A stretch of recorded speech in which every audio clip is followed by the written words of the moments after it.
Welcome friends, set 2024 के question paper discussion में आप सभी का स्वागत है। आज के लेक्चर में हम सेट डी में क्वेश्चन नंबर 11 से आगे प्रोसीड करेंगे। देखिए आपके पास क्वेश्चन दिया गया है, let Q be the set of all rationals then the only connected subset of Q are. Option दिया गया है all 1 point set, all 2 point set, all infinite subsets and third दिया गया है, फोर्थ दिया गया है all countable subsets.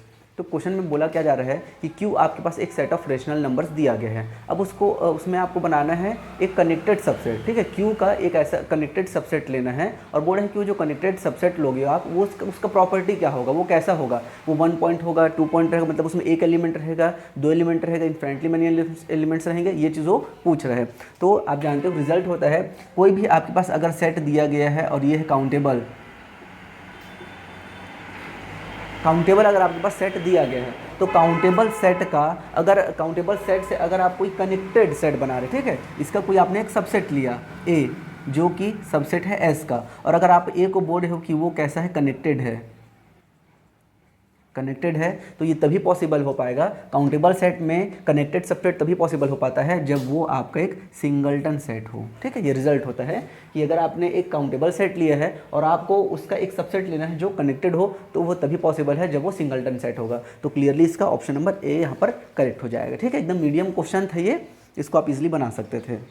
Next question number 12 आपके पास दिया गया है, इंटीग्रल 0 टू इन्फिनाइट x की power 2m divided by 1 plus x की पावर 2n dx। ठीक है, बोर्ड है कि ये जो इंटीग्रल है फिर इसमें बोर्ड है कि कब ट्रू होगा। ठीक है, mn पॉजिटिव इंटीजर दिया गया है, यहाँ पर कन्वर्जेंट और डाइवर्जेंट का ऑप्शन दिया गया है, m और n के किन मानों के लिए कन्वर्जेंट और डाइवर्जेंट होगा। तो देखिए ये जो क्वेश्चन है ये आपका इम्प्रॉपर इंटीग्रल का क्वेश्चन आपको दिया गया है। ठीक है, इम्प्रॉपर इंटीग्रल का क्वेश्चन है ये, और आपको इम्प्रॉपर इंटीग्रल में बताया जाता है कि जो सबसे पहले आपको लिमिट में चेक करना है कि कहाँ पर आपको इनडेफिनिट जो है वो मिल रहा है। तो देखिए अगर मैं 0 पुट करता हूँ, देखिए 0 इनफिनिट में पहले चेक करते हैं, 0 पे अगर मैं रखता हूँ तो 0 1 प्लस 0 दैट मीन्स ये 0 मिलेगा। तो 0 पे तो मेरे को कोई भी प्रकार का यहाँ पर प्रॉब्लम नहीं हो रहा है, मेरे को प्रॉब्लम इनफिनाइट पे होगा। ठीक है, तो हम सिर्फ और सिर्फ इनफिनाइट पे यहाँ पर चेक करेंगे। ठीक है, तो देखिए यहाँ पर इसका तरीका क्या होता है, आपके पास जैसे फंक्शन दिया गया है x की power 2m divided by 1 plus x की पावर 2n, ये मैंने fx फंक्शन मान लिया, इस इंटीग्रल को मान लिया फंक्शन। ठीक है, अब मेरे को एक इसी से रिलेटेड एक gx बनाना पड़ेगा। ठीक है, gx मैं लेता हूँ, gx किस प्रकार से लिया जाता है, हम लोग कंपेरिजन की हेल्प से बनाएंगे इसको। तो gx किस प्रकार से होता है, x का हायर पावर ऊपर में और x का हायर पावर नीचे में, तो ये हो जाएगा x की power 2m divided by x की पावर 2n, इस प्रकार से। ठीक है, और हम क्या करेंगे, इन दोनों का लिमिट फाइंड कर लेते हैं। लिमिट जिस पॉइंट पे आपको प्रॉब्लम है x टेंडिंग टू इन्फिनाइट पे fx डिवाइडेड बाई gx कर लेते हैं। ठीक है, डायरेक्ट मैं इसको बना के लिख रहा हूँ। देखिए fx डिवाइडेड बाई gx मैं कर रहा हूँ, तो इसको मैं डायरेक्ट कर रहा हूँ। देखिए इसको पलट के आप लिखोगे तो 2m और 2m कैंसिल हो जाएगा, तो ये बचेगा x की power 2n divided by 1 plus x की पावर 2n, और ये लिमिट है x tending to infinite. Clear है। अब जब आप इसका लिमिट निकाल के लिखोगे, ठीक है, जब आप इसका लिमिट निकालोगे तो ये कितना हो जाएगा, limit x tending to infinite x की पावर 2n, ये हो जाएगा x की पावर 2n, x की power minus 2n plus 1 cancel, और इन्फिनाइट पुट करोगे तो ये आपको क्या मिलेगा, 1 बाई ये कितना हो जाएगा, इन्फिनाइट पुट करेंगे तो 0 प्लस 1 दैट मीन्स आपको 1 मिल गया। क्लियर है। तो देखिए यहाँ पर हमने लिमिट फाइंड कर लिया fx डिवाइडेड बाई gx का, जो कि आ रहा है नॉन जीरो फाइनाइट नंबर। तो जिस प्रकार से आपने सीरीज सीक्वेंस में पढ़ा होगा लिमिट कंपैरिजन टेस्ट, ठीक है, जैसे कि अगर gx की लिमिट जहाँ जा रही है वहीं पर fx की लिमिट जाती है, वही कंडीशन यहाँ पर भी लगता है, gx जिस कंडीशन के लिए कन्वर्जेंट होगा उसी कंडीशन के लिए fx भी कन्वर्जेंट होगा। क्लियर है। तो यहाँ पर देखिए अब मैं इसको आगे रब करके बना रहा हूँ। तो चलिए यहाँ पर मैंने कंडीशन लिखा हुआ है, देखिए gx इज इक्वल टू, ये जो आपके पास इंटीग्रल दिया गया था ये कन्वर्जेंट होता है इफ़ एंड ओनली इफ़ आपके पास ये किस प्रकार से होता है, देखिए x की पावर जो नीचे में है 2n माइनस 2m, ठीक है, इज़ आपका ये होता है ग्रेटर देन 1, इस वाले केस में आपका ये कन्वर्जेंट होता है। ठीक है, तो इसको अगर मैं लिखता हूँ तो ये क्या हो जाएगा, 2n माइनस m, ठीक है, इज़ ग्रेटर देन 1, तो इसको लिख सकते हैं n minus m is greater than half.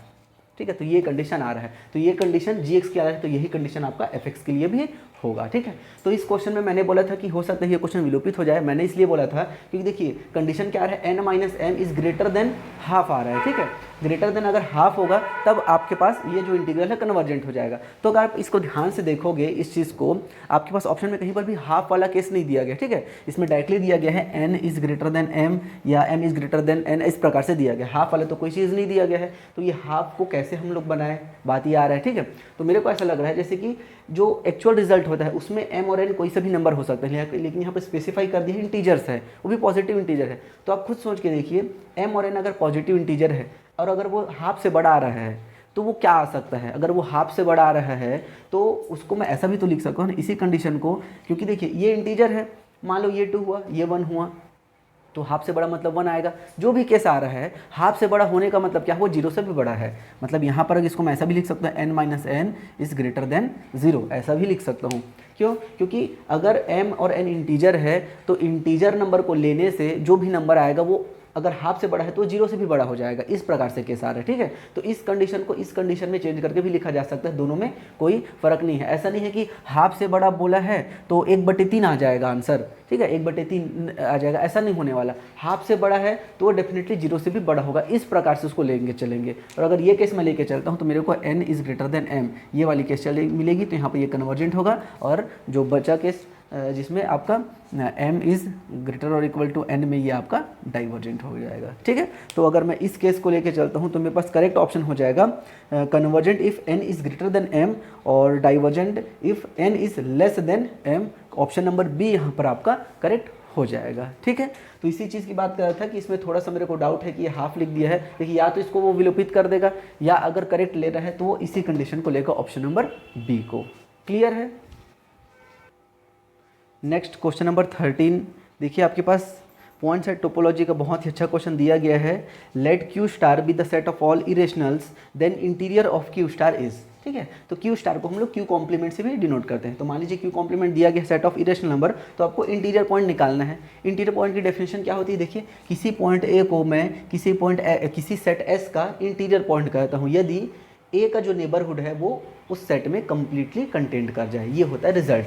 ठीक है, तो यहाँ पर ए मैं बोलूँगा कि ए जो है वो एस का क्या हो गया, इंटीरियर पॉइंट हो गया। क्लियर है? अब मेरे को बोला गया है कि क्यू कॉम्प्लीमेंट के लिए आप मेरे को इंटीरियर पॉइंट निकाल के दिखाओ। तो क्यू कॉम्प्लीमेंट के लिए भी मेरे को क्या करना पड़ेगा, इस प्रकार से एक इंटरवल बनाना पड़ेगा। और आप जानते हो कभी भी इंटरवल बनता है तो उसमें रेशनल और इरेशनल दोनों टाइप के नंबर्स आते हैं। तो कभी भी ये जो सेट है वो तो सिर्फ और सिर्फ इरेशनल नंबर को कंटेन कर रहा है, ये कभी भी रेशनल नंबर को कंटेन करेगा नहीं, तो ये इंटरवल कभी भी इस सेट में कंटेन नहीं होगा। ठीक है, तो यहाँ से कोई सा भी पॉइंट यहाँ पर इंटीरियर पॉइंट नहीं बन सकता, इसलिए इसका करेक्ट ऑप्शन क्या हो जाएगा, ऑप्शन नंबर डी 5 हो जाएगा। ठीक है, नोटेशन में भी गलती है, हो सकता है कोई ऑब्जेक्शन कर दे कि यहाँ पर तो नोटेशन ये क्या दिया गया है, क्लोज्ड इंटीग्रेशन का सिंबल दे दिया है। अब व्यापम के पास ये वाला सिंबल नहीं था क्या, जो उसने ये वाला सिंबल लिया।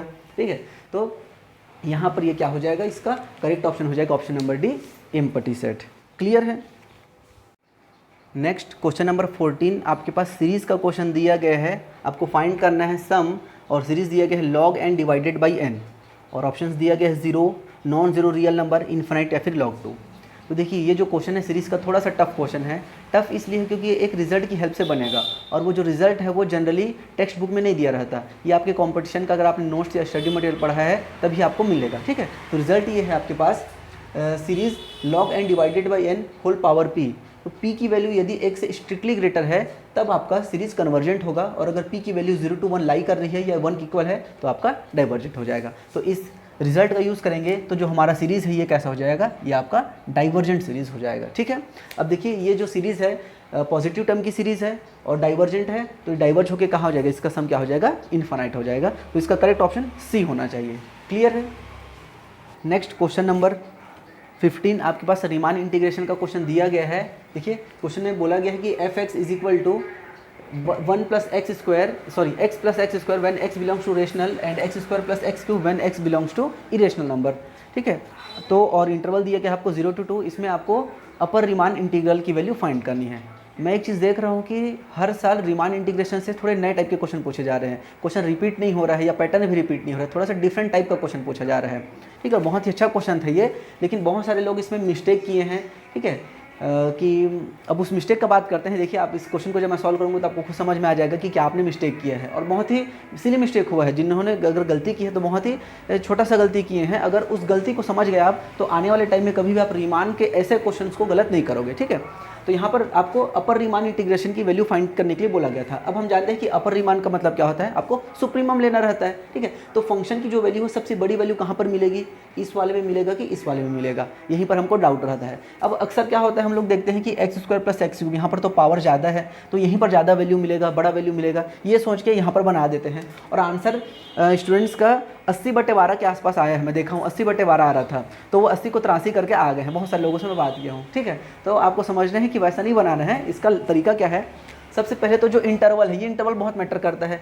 सबसे पहले जो आपको इंटीग्रेशन 0 to 2 दिया गया है फंक्शन में, है ना, इसको आपको ब्रेक करना है।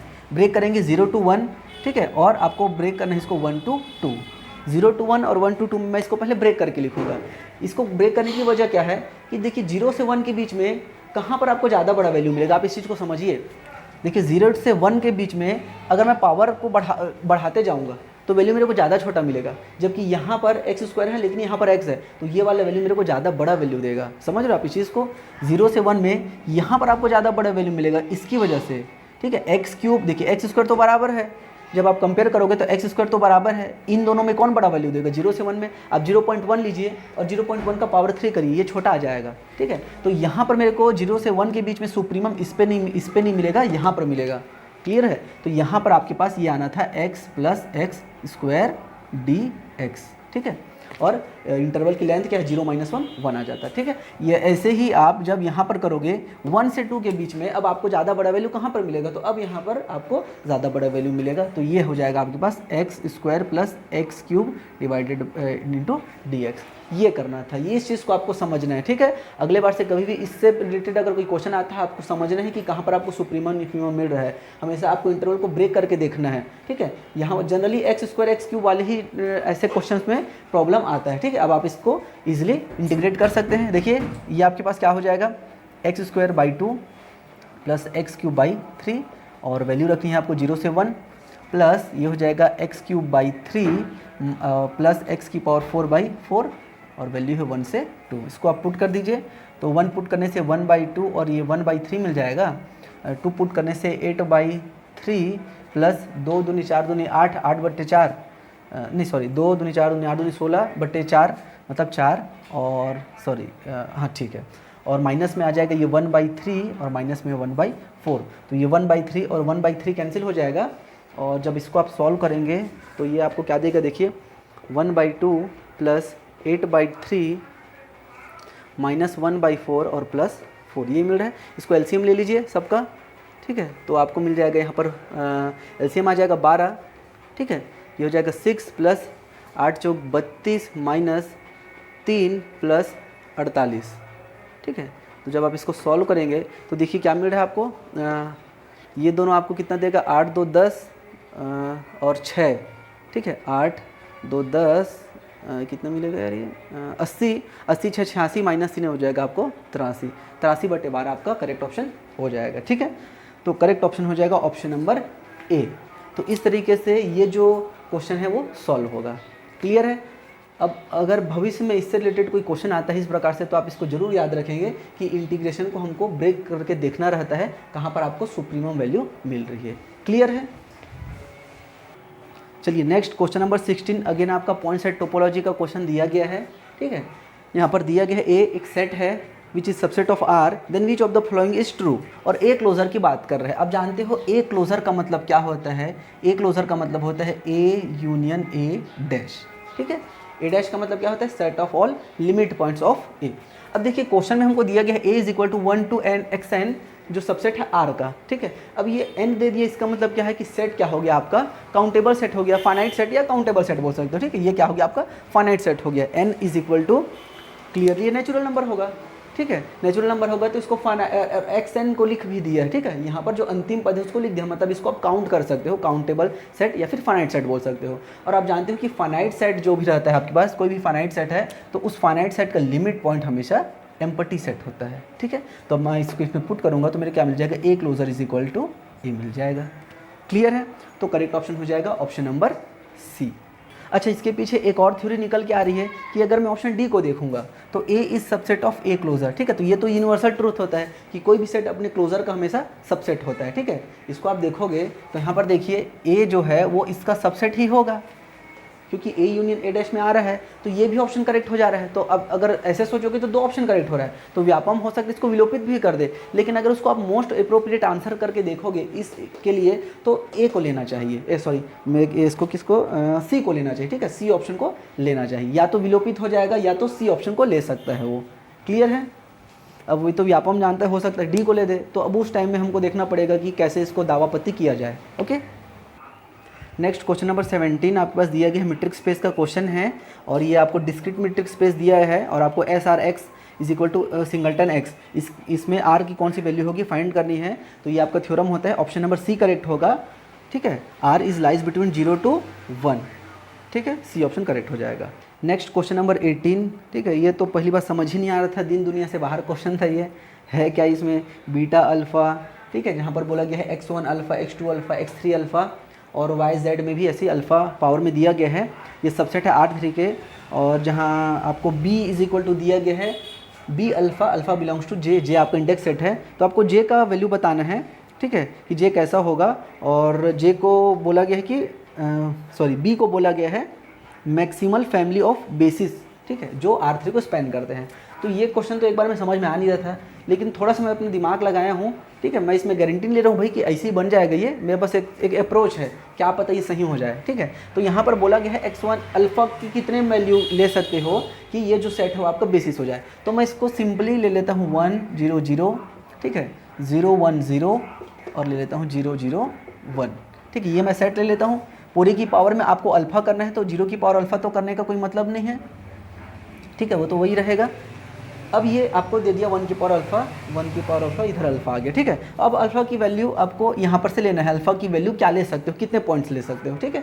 तो अगर मैं अल्फ़ा की वैल्यू 1 लेता हूँ तो भी मेरे को ये सेट मिलेगा, अल्फ़ा की वैल्यू 2 लूँगा तो भी यही सेट मिलेगा, अल्फ़ा की वैल्यू 3 लूँगा, 4, कुछ भी लूँगा मैं अल्फ़ा की वैल्यू तो मेरे को हमेशा यही सेट मिलने वाला है, ठीक है। और ये जो सेट है आपका 1 0 0 0 1 0 0 0 1, ये तो आपका स्टैंडर्ड ऑर्डर बेसिस है, तो ये तो आपका बेसिस हो ही जाएगा। तो यहाँ पर अगर मैं देखूँ तो अल्फ़ा की वैल्यू मैं इन्फिनाइट ले सकता हूँ, और क्या अनकाउंटेबल ले सकता हूँ। बात यहाँ पर आ रही है क्या काउंटेबल लेंगे या अनकाउंटेबल, क्योंकि अल्फ़ा का मान तो यहाँ पर देखिए, अगर 1 की पावर मैं लिख देता हूँ, देखिए इंटीजर्स में अगर मैं रखता हूँ तो कोई दिक्कत नहीं है, लेकिन अगर मैं 1 की पावर लिख देता हूँ 3/2 तो भी तो वो 1 ही आएगा, ठीक है, ये तो 1 ही आने वाला है।